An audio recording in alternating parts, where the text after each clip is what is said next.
महाराष्ट्रात पोलीस भरती प्रक्रिया चालू झालेली आहे. त्यातील हा गोळाफेक प्रकार आहे. ह्या गोळाफेक प्रकारामध्ये ज्या काही सूचना असतात, जे काही टेक्निक असते, जे नियम असतात ते आपल्याला थोडक्यात सांगतो. गोळाफेकला अशा 2 रेषा असतात. ही स्टँडिंग बोर्ड असतो आणि गोळा घेऊन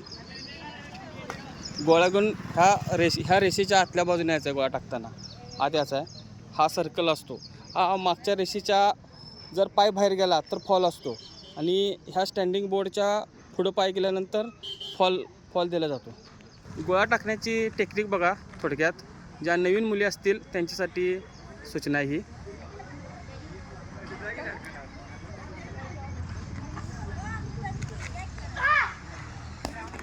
आता हा गोळा ह्या रेषेच्या पुढं पडलेला आहे.